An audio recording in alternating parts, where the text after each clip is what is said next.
Hey fellow gardeners, I'm out here today next to one of my favorite peppers that I plant. This is called a Sugar Rush Peach pepper. These guys are really interesting. They ripen to this beautiful kind of peachy tone that you see here. They also have an incredible kind of floral, citrusy flavor to them, thus the name, I'm sure, Sugar Rush Peach.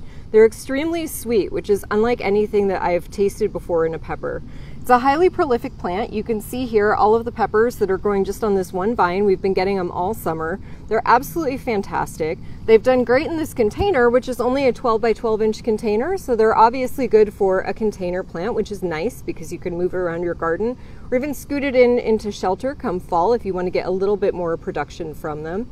These guys don't necessarily need as much full sun as some other peppers in my experience. As you can see, they're kind of back behind a trellis here with some of my bitter melon.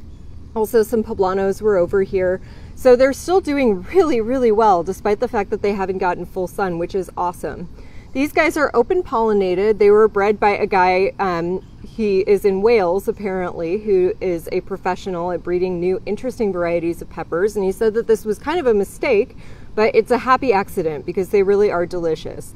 They're pretty darn spicy. If you're not someone who, say, likes jalapenos on your food, this might not be the pepper for you. These guys are a great snacking pepper, but they do pack quite a punch. They're a delightful pepper, though. They would be great in any kind of a dish that there was a little bit of sweet heat. So think fruit salsas, seafood dishes, anything where a little bit of kind of a bright citrus and a spice would be really good. These were super early for us this year, so we've been enjoying them all summer long. We also put them in a pork green chili recipe early on, and that was phenomenal. It gave just that little bit of sweetness and brightness that kind of accentuated the poblanos and a few other types of peppers that we put in there. These guys have unique profiles, and if you're a pepper lover like I am, you'll find that each individual type of plant is going to have a unique and very distinct flavor to it, even the really spicy varieties, which is one of the reasons they're so fun to grow. Also in our climate here in Northeast Oklahoma, they don't mind the heat. They'll get through it just fine.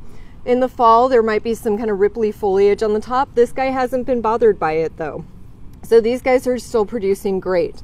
So highly, highly recommend these. Plant some next summer if you have them. Plant them indoors if you have an indoor grow space. A great pepper to have on hand. Great for a kitchen garden. Great if you love to grill. And also just for a nice, pretty attractive, high producing ornamental plant if that's more of what you'd like for your peppers.